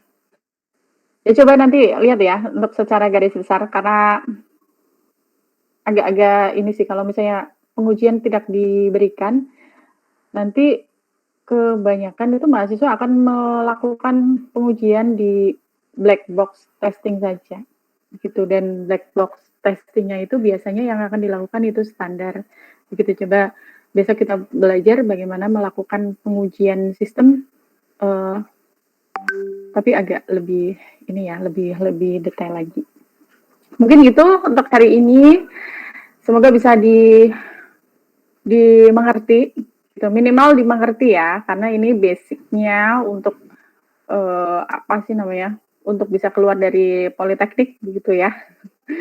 Dia memang mahasiswa, dosen itu memang hidup di atas kertas begitu. Jadi memang harus menghasilkan sebuah karya, dan karyanya mahasiswa jika nantinya pada saat mengantarkan mahasiswa keluar dari politeknik dengan membuat sebuah perangkat lunak, mau nggak mau ini harus dilakukan dan harus dimengerti begitu. Dan saya rasa untuk desain tidak terlalu sulit kalau menurut saya sih, karena kan bukan ilmu pasti juga gitu ya.